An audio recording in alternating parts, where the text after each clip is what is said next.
Selamat sore pemirsa, Anda bersama kami dalam NTV Prime edisi hari ini, Selasa 19 November 2024. Saya Doni The Kaiser dan langsung kami ajak Anda untuk menyimak NTV Prime Dialog. Pemirsa, laga versus Arab Saudi bakal jadi penentu timnas asuhan Sintayong. Apakah pada laga hari ini Indonesia dapat membalikkan keadaan dari terpuruk di dasar klasemen menjadi berpeluang menempati posisi keempat atau posisi ketiga grup C kualifikasi Piala Dunia zona Asia. Sejak lolos ke babak ketiga, PSSI menggenjot naturalisasi. Sampai 15 Januari lalu, nyaris seluruh kebutuhan timnas senior telah dikabulkan oleh Erick Thohir. Tapi alih-alih mendulang poin, Jay Itzes terpuruk di tangan Tiongkok dan lalu Jepang. Dan sekarang proyek timnas yang bertumpu pada pemain naturalisasi sedang dipertaruhkan. Dan STY menjadi sosok yang diminta memperbaiki kinerja timnas agar kembali berbicara di grup C. Kami ajak Anda membahas dan berdiskusi tentang topik ini.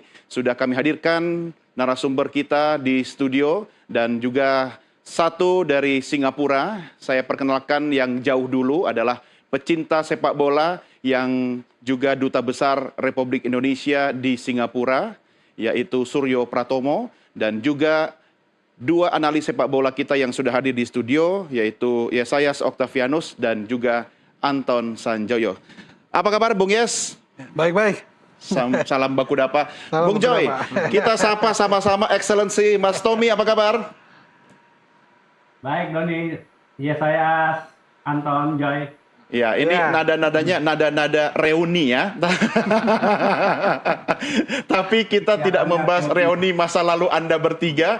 Kita akan diskusi tentang timnas kita yang malam ini akan berlaga di GPK. Sebelum lebih jauh kita diskusi, saya ajak Anda pemirsa, kita akan lihat dulu bagaimana situasi dan kondisi terkini di Gelora Bung Karno. Sudah siap di sana jurnalis NTV Hasbi Allah yang akan melaporkan langsung dari GPK. Hasbi, bagaimana kondisi saat ini? Ya Doni dan juga pemirsa, kita bisa melihat di sini situasi dari Gelora Bung Karno saat ini hujan deras menjelang Indonesia melawan Arab Saudi yang memang merupakan lanjutan round ketiga Piala Dunia 2026. Dan tentu Anda bisa melihat di kanan kiri saya.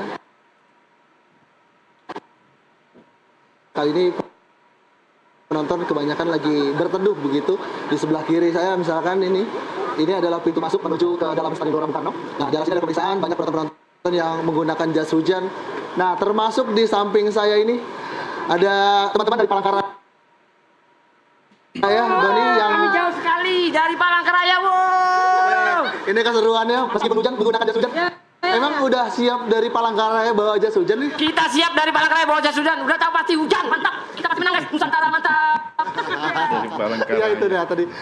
Sedikit Mas Adit, Mbak Dea dan juga Mas Reza. Begini, teman-teman, bagaimana melihat Indonesia saat ini peluangnya sangat kecil karena harus menang melawan Arab Saudi, kemudian nanti berlawat ke Australia agak sedikit susah. Kemudian juga ada beberapa pertandingan lawan Bahrain dan Cina yang ada di GBK. Nah, kira-kira seperti apa nantinya harapan pertandingan kali ini? Harapan pas ini pastinya kita harus menang, tidak boleh kalah, minimal 3-0. Ya nggak apa-apa lah 2-0. Gimana Mas Reza tanggapannya? Benar. Gimana Mas Reza? Kalau menurut saya kita harus selalu menang. Menang. Tidak mungkin kalah kita kali ini karena saya nonton dari Kalimantan jauh-jauh sampai ke Jakarta nih guys. Mantap sekali. Yang penting kita menang kalah itu sudah biasa. Yang penting kita dukung terus Yang penting menang. tim kita. Oke, Indonesia istri Raya. saya komen, ini istri saya Bang. Pas semangat. Mantap. Mbak Dea gini nih, ada sedikit kritik untuk pelatih teman-teman juga ya ke Sintayong. Bagaimana memang sudah difasilitasi banyak hal, terutama naturalisasi, kemudian juga beberapa keinginannya dipenuhi oleh PSSI. Namun belum maksimal hingga sejauh ini, belum meraih kemenangan di kualifikasi round ketiga ini. Nah, kalau menurut teman-teman, aku ke Mbak Dea dulu, gimana Mbak Dea? Apapun yang terjadi ya tetap kasih support terus lah pokoknya. Semangat!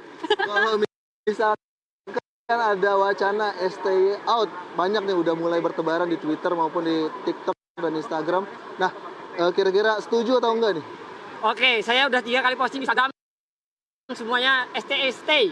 Jangan sampai out ya. Karena dari mainnya sudah bagus sekali timnas Indonesia. Dari menit 1 sampai 90. Dia lari terus pemain timnas Indonesia. Jangan sampai stay out. pertahankan. Oke. Kalau Mas Reza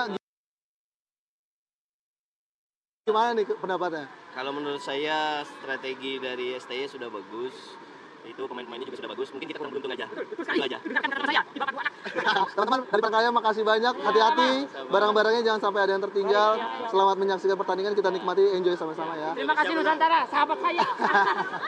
Ya itu tadi keseruannya Doni dan juga pemirsa, bagaimana penonton saat hujan ini masih tetap antusias untuk menyaksikan pertandingan Indonesia dan juga Arab Saudi pada malam hari ini.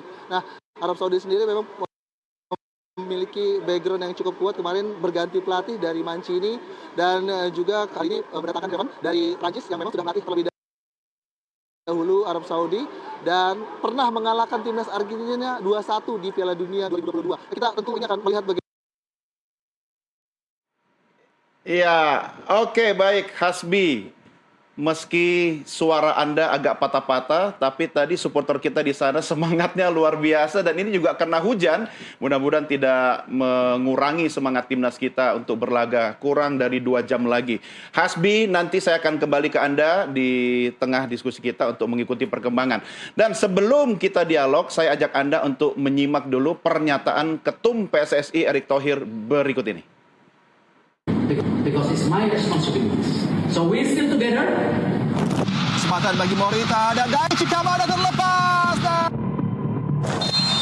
akhir dari persaingan, tentunya perjuangan sudah dipertunjukkan. After the match, I meet the media. They're all outside. What I say to them is my responsibility as the president of the federations. All the result we have. I bring the coach, I bring all the players to believe in the projects. The question, do you all still believe in this project? Do you still believe on me as a leader? Yes. Because otherwise, I'm willing to step down. I'm willing to stepping down as the president of Indonesian Football Federations because it's my responsibility. So we're still together. Yes. We have 5 matches, 3 homes, 2 away. We need 9 points to be number 3 or number 4, even number 4. So tonight, I want every individual in this room to review what went wrong. If you want to be, stay as a team. Ya, kata Ketum PSSI ada ditulis besar tadi introspeksi. Kehormatan pertama saya ke Singapura dulu. Saya mau tanya Mas Tommy sebagai profesional pecinta bola yang punya hobi jadi duta besar. Mas Tommy, apa komentar Anda melihat timnas kita sekarang ini?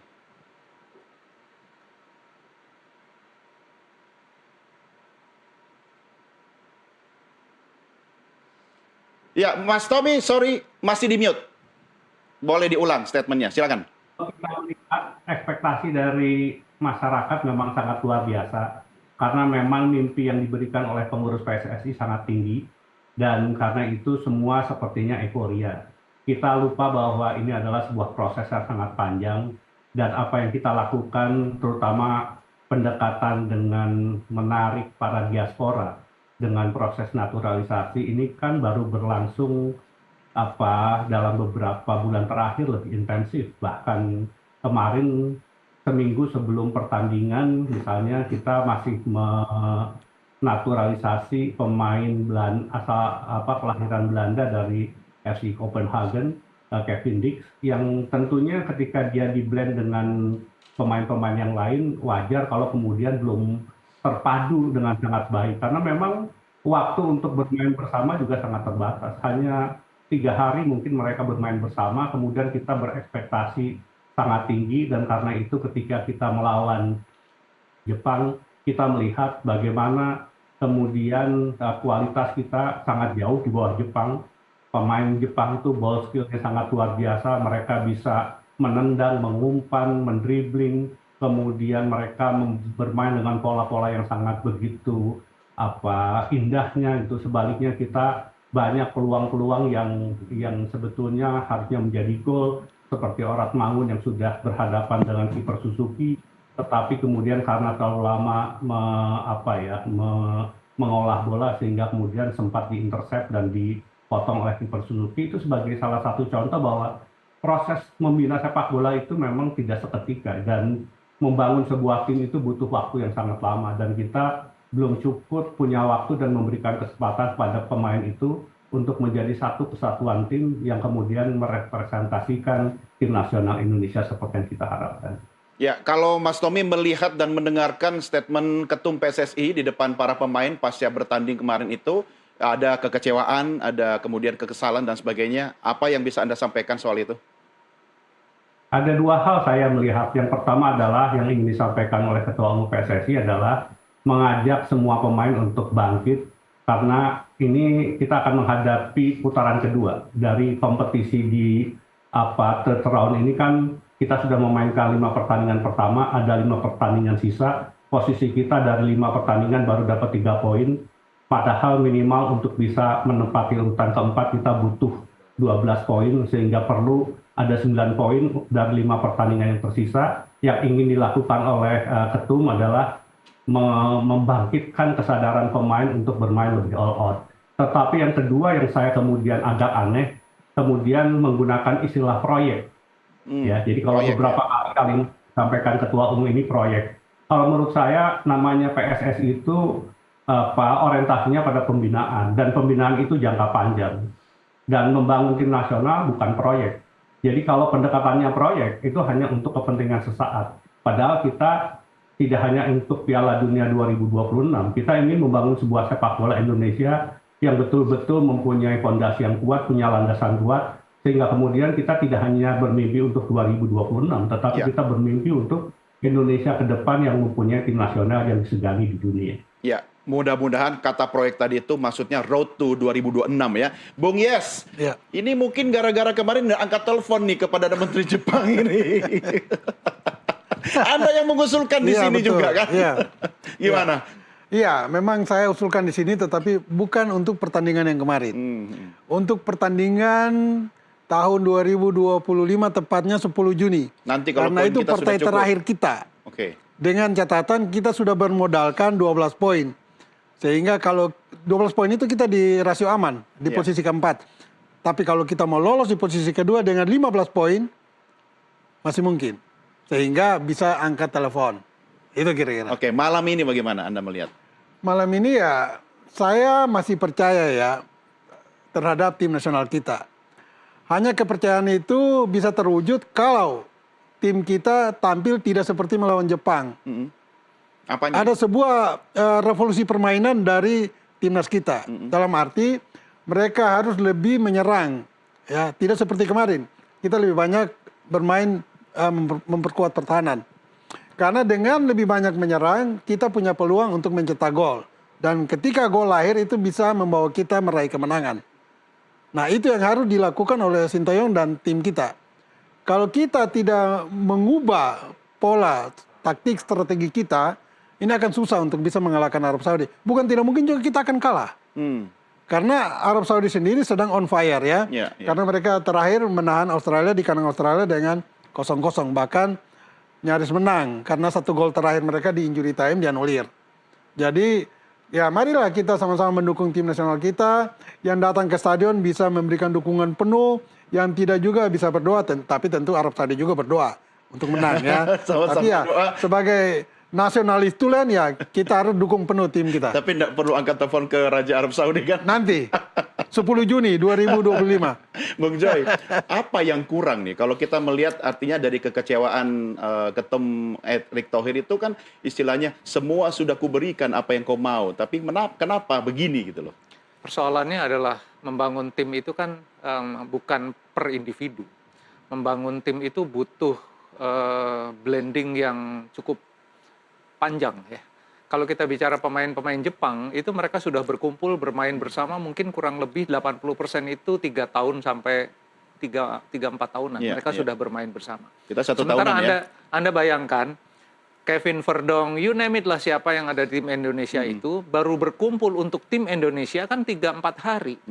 Itu hal yang sangat luar biasa menurut saya untuk sebuah tim nasional yang bertanding pada Piala Dunia.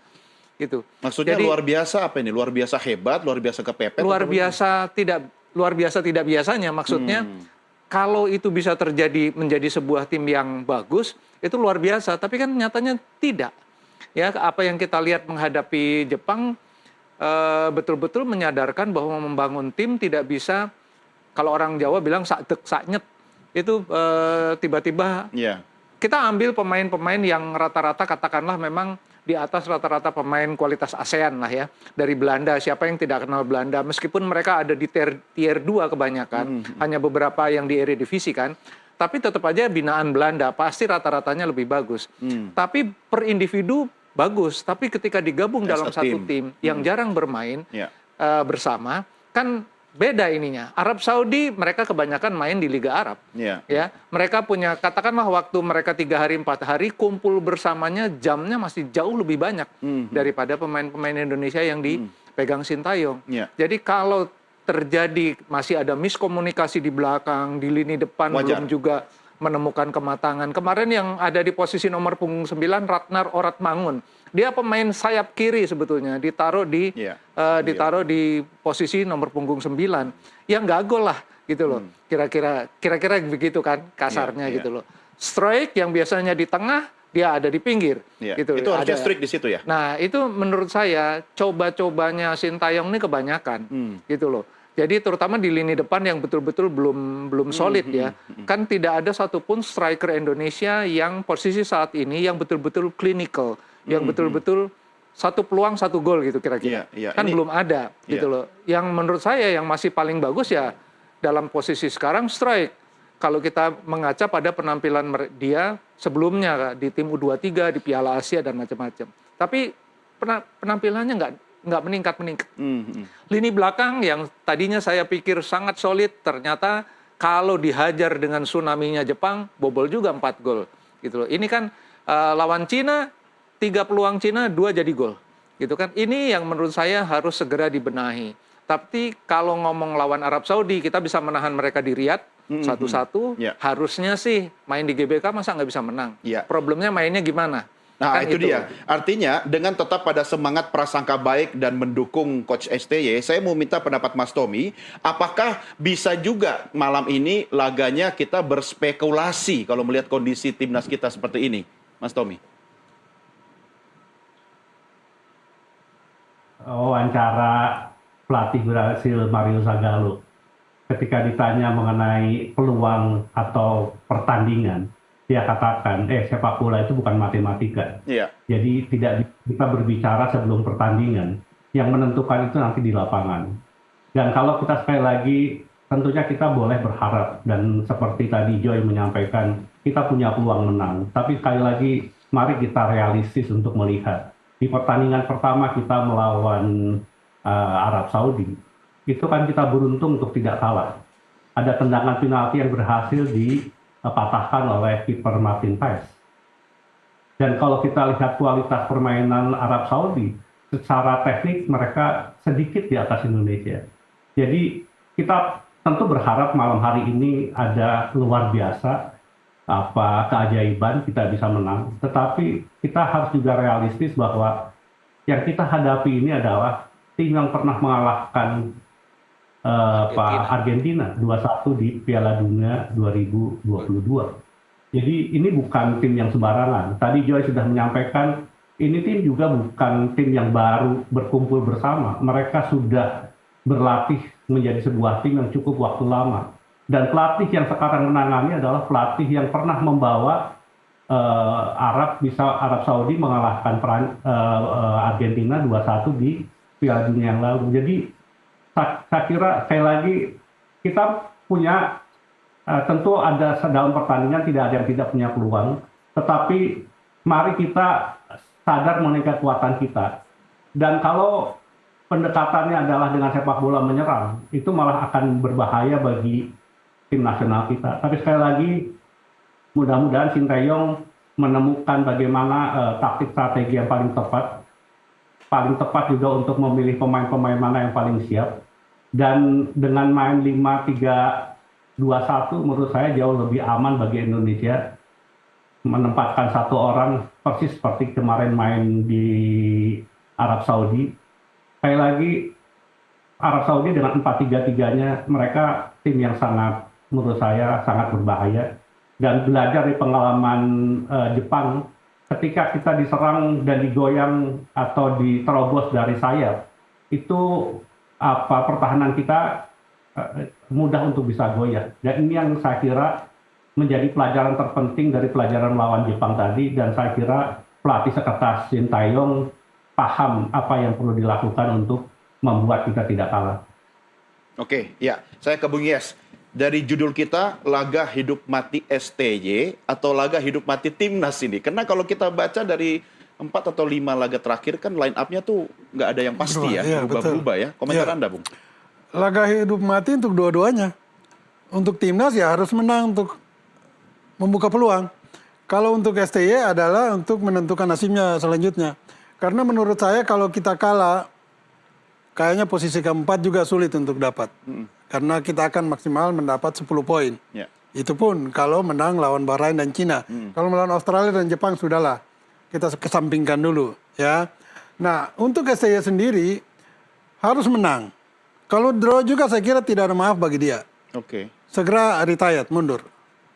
Atau PSSI ambil sikap tegas memberhentikan STY. Karena dengan adanya STY kita lihat dari 6 pertandingan kalau nanti tidak menang, dia tidak pernah mempersembahkan satu kemenangan pun. Mau jadi apa dengan tim ini ke depan? Ya, jadi itu kira-kira pesan saya kepada PSSI maupun STY supaya tahu diri lah. Kalau tidak menang selesai. Nah, biar menang bagaimana? Ya, biar menang harus semua kemampuan yang ada yang terbaik dari tim kita harus dioptimalkan. Seluruh pemain juga menyadari betul tanggung jawab mereka, peran mereka. Mereka harus optimalkan semua kemampuan mereka di lapangan. Seperti kemarin, yang tadi sudah disinggung oleh Mas Tom, itu Ragnar Orotmangun harusnya bisa mengkonversi peluang dia menjadi gol. Kemudian juga ada satu peluang yang sama baiknya di babak kedua, Aran Pratama mendapat peluang yang terbuka juga. Dan pas bola ada di kaki kiri dan kekuatan dia ada di kaki kiri. Harusnya dia menyepak itu bola dengan serius dan sungguh-sungguh. Bahkan tendangan yang keras karena ada di kaki kirinya. Tapi apa yang dilakukan oleh Aran? Dia melepaskan bola seakan mengumpan itu bola kepada kiper Jepang. Ini sesuatu yang menurut saya mustahil dilakukan oleh seorang pemain yang tiap hari mereka itu berlatih sehari 2 kali pagi dan malam. Atau pagi dan sore. Bayangkan kalau tiap hari kita bermain bola, kita tahu kok tendang bola itu yang benar kayak apa. Nah, ini yang harus diperbaiki oleh tim kita dan individu-individu 11 pemain di lapangan untuk mengeluarkan semua kemampuan terbaik mereka. Nah, pertanyaannya Bung Joy, ini tentu bukan kemampuan terbaiknya STY kan untuk mengorkestrasi timnas kita di lapangan untuk yang terbaik bisa keluar kan? Harusnya begitu, tetapi dengan semua sources yang dia punya, dengan semua yang sudah terjadi dalam 5 pertandingan yang dia lakoni bersama tim nasional, ini kan kita mendapatkan gambaran yang ini apa sebetulnya masalahnya. Waktu di ruangan ini juga kita menggugat sebetulnya Sintayong ini sebagai pelatih tim nasional, dia harusnya mampu meningkatkan kualitas individunya. Katakanlah sekarang sudah ada pelatih untuk striker.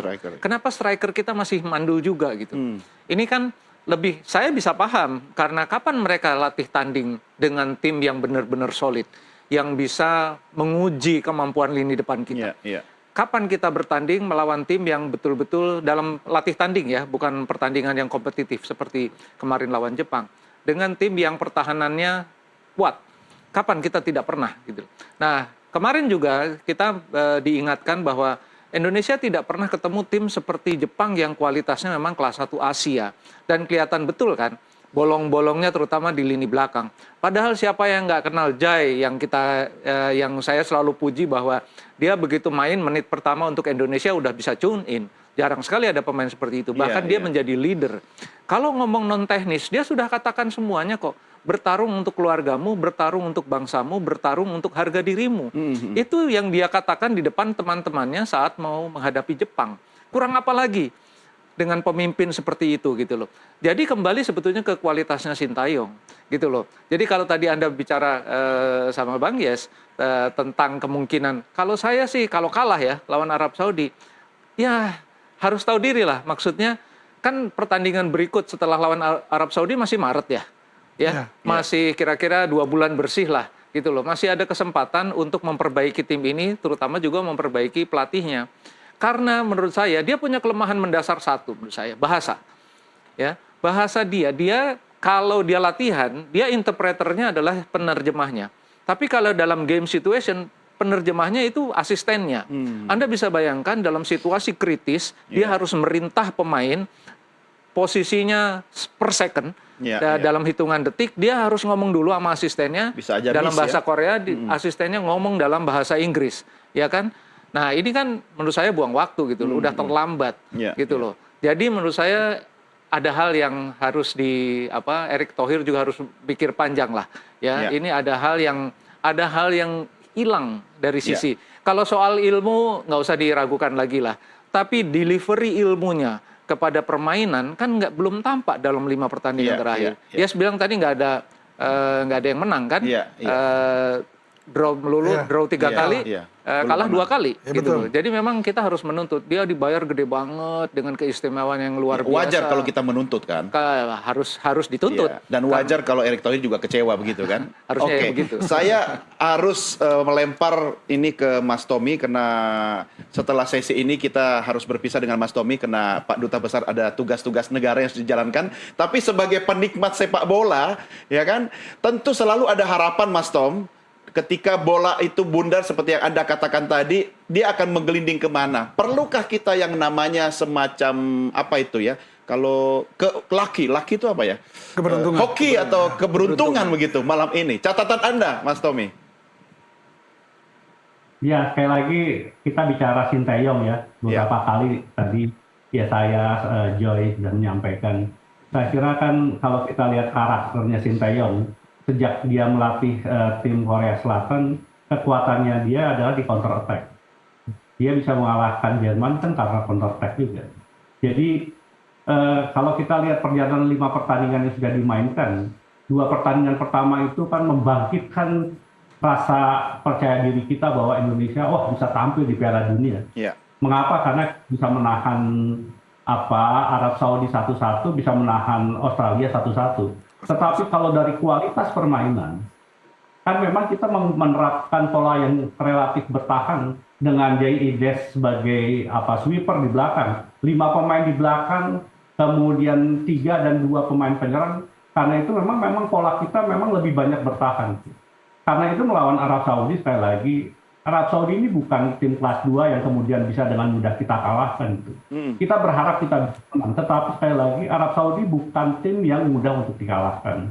Dan secara kualitas teknis, mereka punya ball skill yang jauh dari pemain kita. Mereka punya kompetisi yang jauh lebih baik dari kita. Mereka mendatangkan begitu banyak pemain-pemain dunia sampai Cristiano Ronaldo main di Saudi. Itu menularkan gaya permainan dan kemudian ada sesuatu yang bisa didapat dari pemain-pemain Arab Saudi.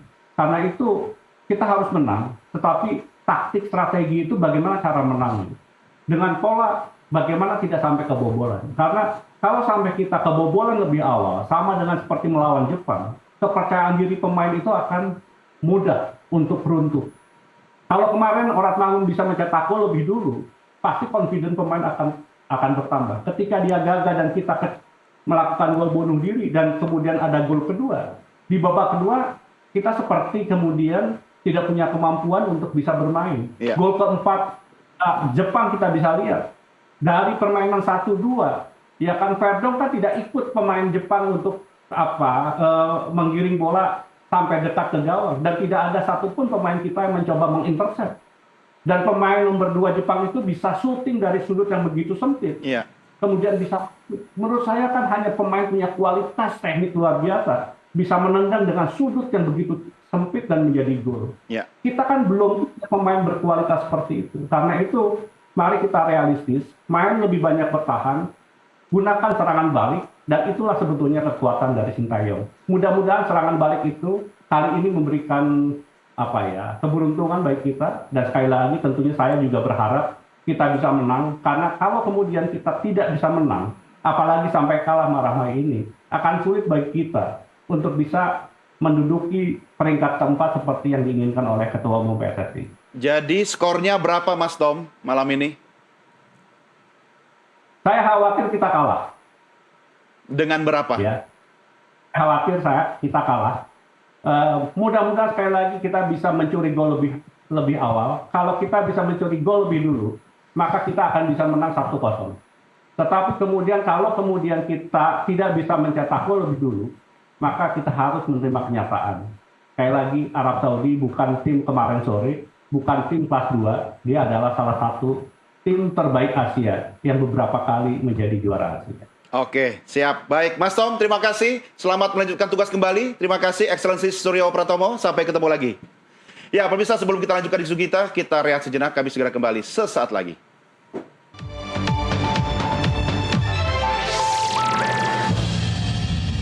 Kita lanjutkan kembali diskusi kita malam ini. Kita tengah menantikan laga Timnas melawan Arab Saudi malam ini langsung dari Gelora Bung Karno, Jakarta. Dan sampai tadi jurnalis NTV Haisbi melaporkan kondisi di lapangan masih hujan ya. Apakah itu sebagai sebuah keuntungan atau kerugian? Nanti kita diskusikan juga. Bung Joy dan Bung Yes, kita lihat dulu tayangan grafis berikut ini. Kita berkenalan dengan pelatih Arab Saudi.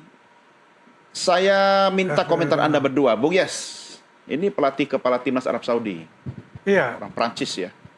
Kalau melihat kinerjanya dia di Arab Saudi, bisa diukur dari penampilan di Piala Dunia di Qatar 2022 ya, ketika dia pimpin Arab Saudi untuk mengalahkan Argentina dengan skor 2-1. Tapi entah mengapa usai Piala Dunia lalu dia disingkirkan. Nah, karena kinerja Roberto Mancini yang menggantikan dia tidak bagus, hanya dikembalikan. Rupanya ada kesadaran ya dari Federasi Sepak Bola Arab Saudi bahwa Renard tentu masih yang terbaik karena prestasi dia mengalahkan Argentina hari itu. Nah, dan apa yang dipercayakan oleh Federasi Arab Saudi kepada Renard ini sudah mulai terbukti ya. Paling tidak dalam perjalanan di grup C ini, Arab Saudi bisa mengimbangi Bahrain, kemudian juga ya mengimbangi Australia, dan ini yang paling penting yang terakhir ini, menahan Australia 0-0 sehingga membuat mereka menjadi salah satu kandidat yang bukan tidak mungkin bisa mendampingi Jepang langsung sebagai peringkat kedua. Karena Australia sendiri kita lihat tidak seperti Australia yang sebelum ini. Dengan 5 pertandingan ini mereka belum memperlihatkan prestasi yang baik kecuali ketika menahan Jepang di kandang Jepang. Tetapi itu pun lewat gol-gol bunuh diri baik oleh Jepang maupun oleh Australia. Jadi saya berharap dengan hadirnya Renard ini memang memberikan kontribusi yang baik, positif bagi Arab Saudi. Dan itu menjadi warning bagi tim kita nantinya. Sehingga kita juga harus mengantisipasi dan mewaspadai betul permainan Arab Saudi nanti. Kalau saya melihat pertandingan terakhir melawan Jepang, ada titik-titik lemah di lini pertahanan yang harus diperbaiki nantinya. 2 gol Jepang itu diawali dari serangan sayap kiri atau pertahanan kanan kita. Dan saat itu lini belakang di sektor kanan ditempati oleh Rizky Ridho dan dilapis oleh Kevin Dix.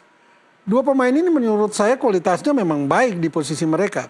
Tapi entah mengapa bisa bobol. Nah, ini harus diperhatikan betul dan dikoreksi betul oleh Sintayong dan para pemain nanti. Juga di sisi kiri nantinya.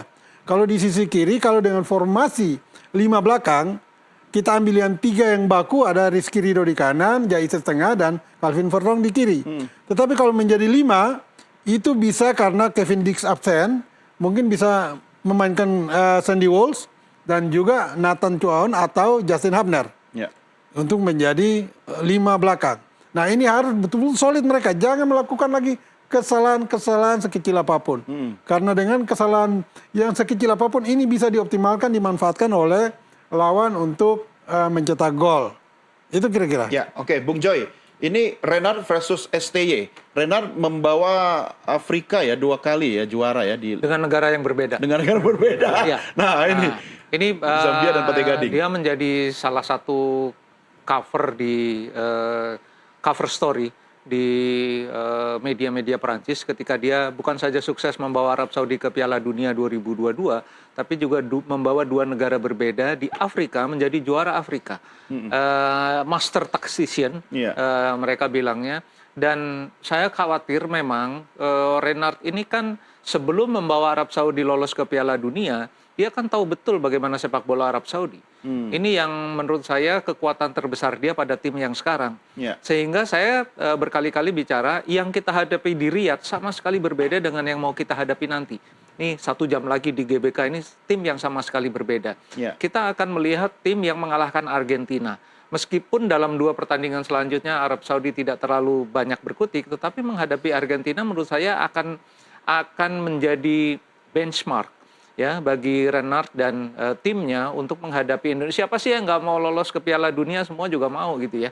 Nah ini sekarang persoalannya bagi Indonesia, kalau Indonesia bisa mengalahkan Arab Saudi, direct kompetitor kita Indonesia tinggal Cina dan Bahrain yang akan dihadapi Indonesia di GBK.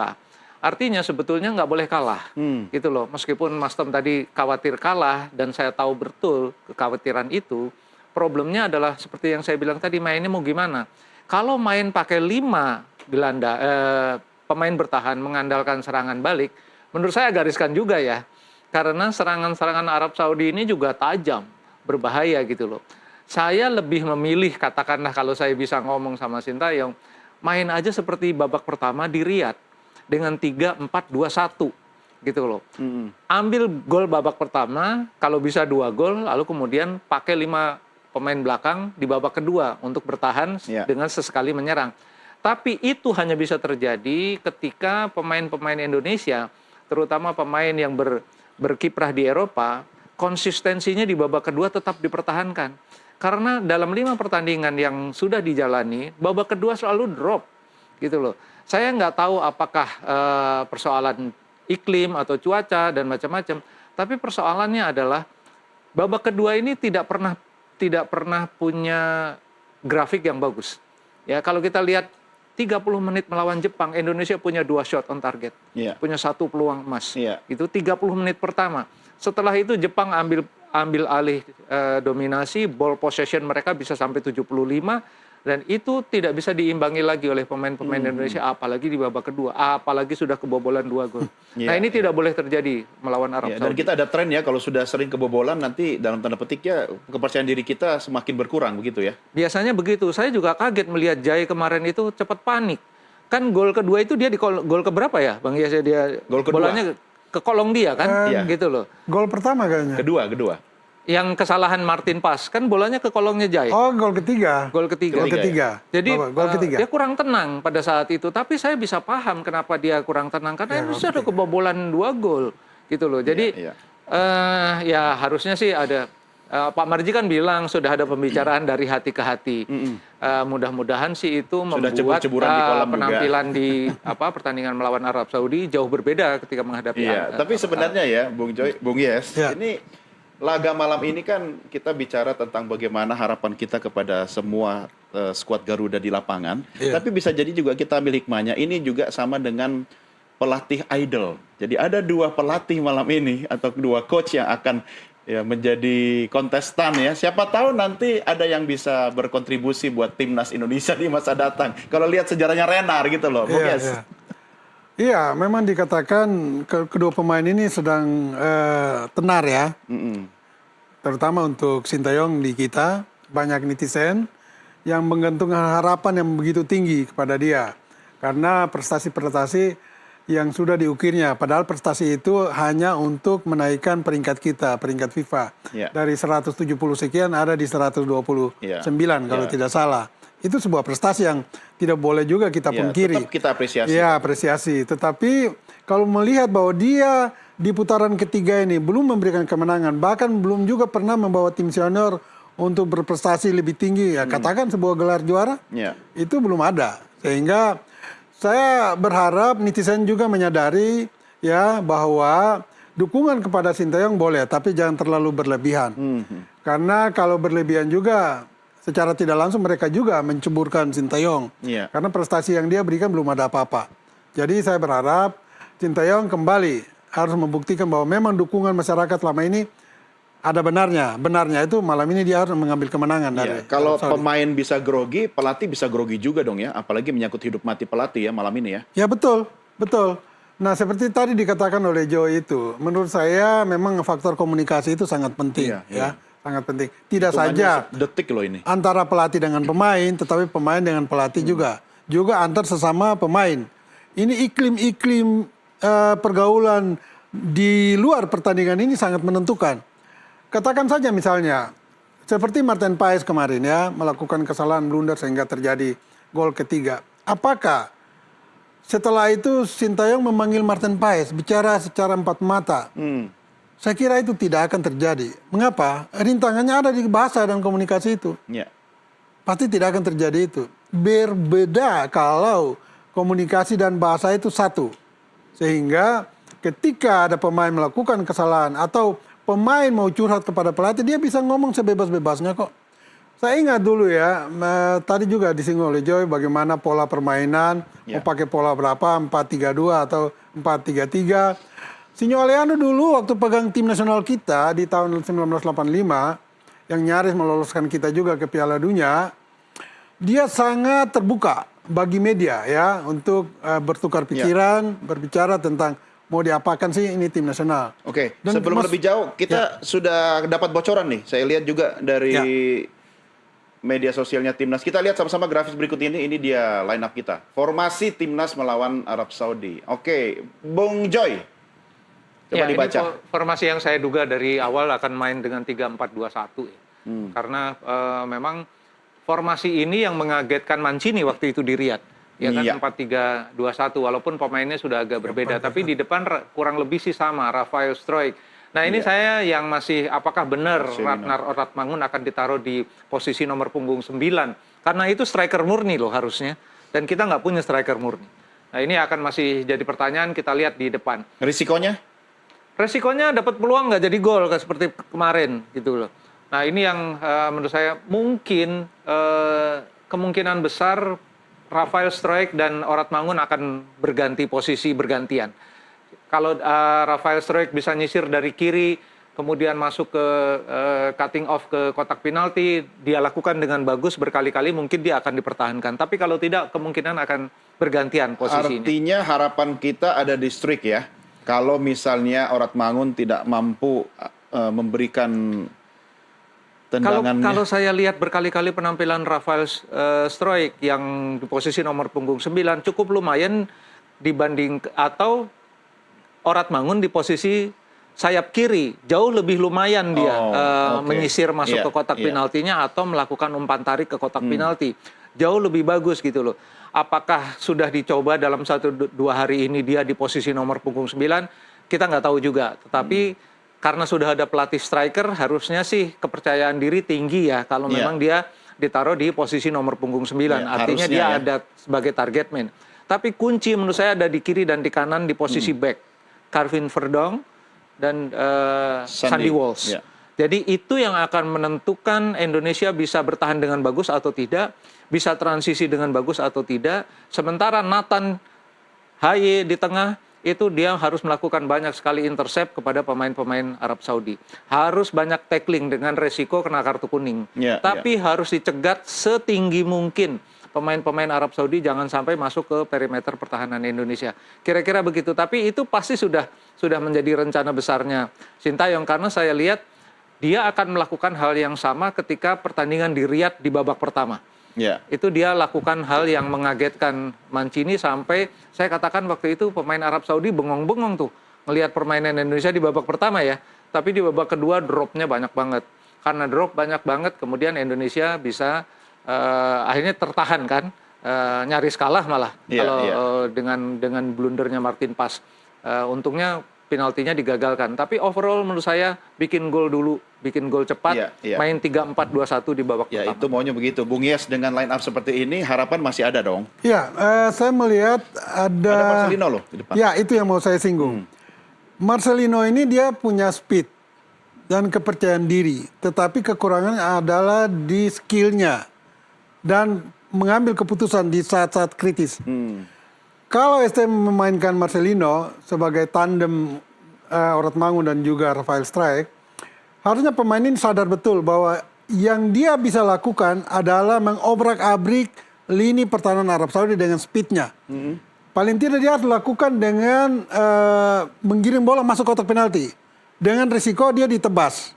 Karena itu akan memberikan hukuman penalti bagi Arab Saudi dan peluang itu bisa kita ambil. Nah, itu yang harus dioptimalkan oleh Marcelino. Yang lain saya tidak lihat. Dia punya kecepatan itu harus dioptimalkan untuk mengambil keuntungan.